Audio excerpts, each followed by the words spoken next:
Well, Tom Tugendhat is with us now. Hello to you, Mr. Tugendhat. Thank you for joining us on the programme this morning. You've got Dominic Raab in front of you on Wednesday, I believe, your committee. What are you going to ask him?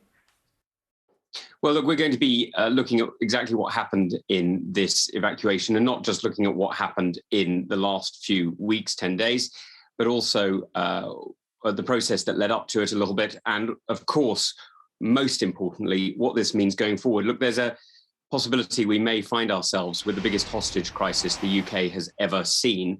Over 3,000 entitled people were said to be in Afghanistan at the beginning of this process. I don't know how many it is now, but we'll be asking about that. And we'll be looking to see what that means for getting British citizens out, what that means for getting entitled people out, and protecting those people who, quite rightly, are literally in fear of their lives now. What do you make of the Americans sharing the biometrics and other personal details of those that had helped the Allies over the last 20 years with the Taliban?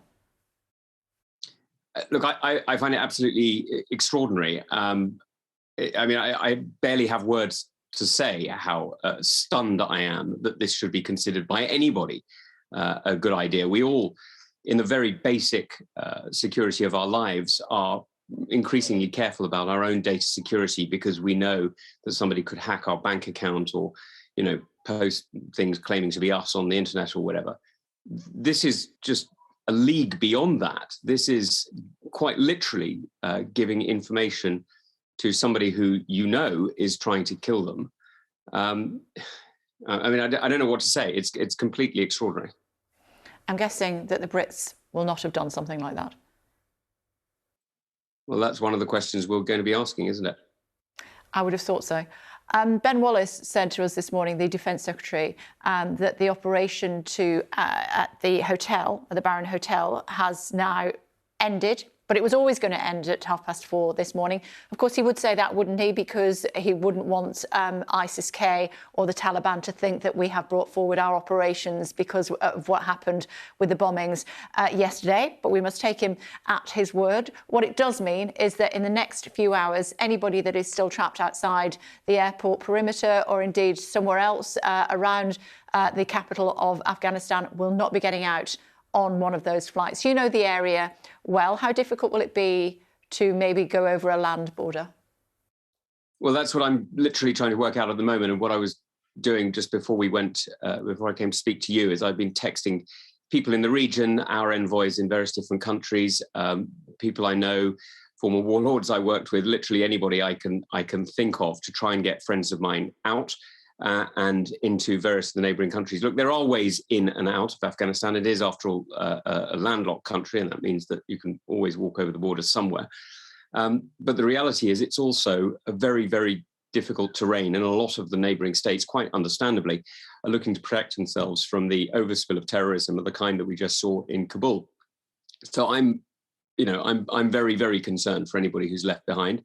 I'm sure that Ben is telling absolutely the truth when he says this was the time when it was going to end, because the reality is we were always going to have to end before the Americans left, and the Americans are leaving on the 31st because we didn't get that extension. So I'm sure Ben's absolutely right, but it still leaves, as he himself said, hundreds, perhaps thousands of people behind in what could be the biggest hostage crisis the UK has ever dealt with. What do we do with the military hardware that is left behind? Does it get scorched earth policy, or does it get brought back to potentially be used again should we return to Afghanistan? What happens? Well, the priority will be the people, absolutely without question, and anything we can't take will be destroyed. This is what defeat looks like. I'm afraid I don't think somehow it's sunk into to some people who have been asking me questions recently. Defeat means you don't control the situations anymore. Defeat means you don't have a voice in the debate. Defeat means you don't get a say. We have just been defeated. We have no influence over Kabul anymore. We have no influence over the behavior of the Taliban except by asking them nicely and luring them with aid to help people who they're quite happy to kill. So frankly, what influence that is, I'm not very convinced at the moment.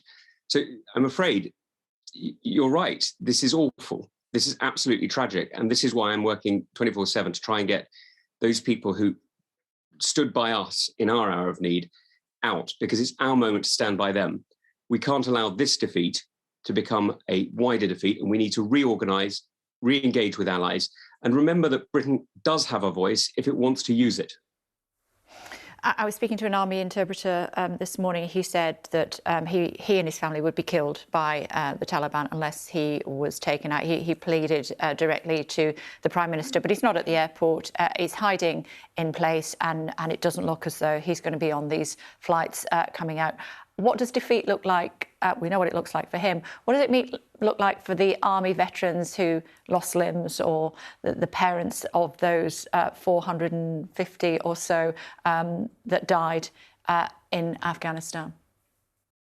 Look, it's exceptionally painful. I mean, I have lost nothing like what those parents or the partners of those who've been killed in action have lost. I lost a few years and some friends who meant a lot to me, but it's not the same as losing your life partner, your father, your son, your daughter. It's not the same. And I'm sure it's exceptionally painful for all those people. And that's why we need to remember what they fought for and why what they fought for matters. They fought for each other, first of all. They fought for the men and women on either side of them, and their courage saved lives. They also fought for the people of Afghanistan, and their courage saw girls educated, saw infant mortality drop, saw opportunities grow, saw people transform. And it saw the Taliban, yes, come back, but come back to a very different Afghanistan. And finally, they fought for the values of the British people, and they expressed them literally to the end in an act of supreme courage that, frankly, few of us could match. And for that, we should all be eternally grateful, because we're seeing that same courage reflected by the soldiers in Kabul today. We saw it reflected in the US Marines who were killed yesterday. They died keeping their friends safe. They died on guard, making sure that the enemies of their friends, the enemies of their people, would not pass.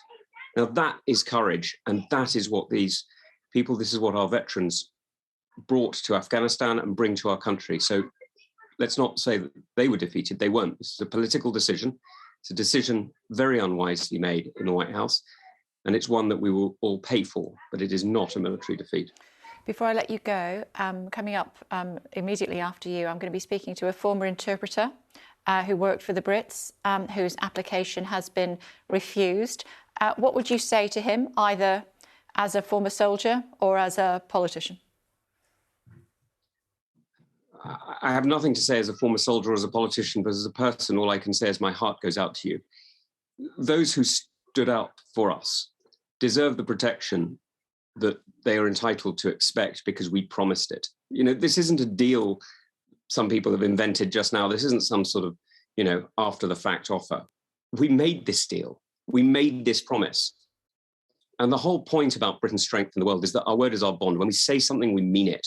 That's what has built up Britain's strength over 200, 300 years. When we've made threats, we've carried them out. When we've made promises, we've stood by them. When we've made allies, we've been there for them. We better keep doing that again. Otherwise, we're going to seriously undermine our position. OK, Tom Tugendhat, thank you very much indeed for joining us.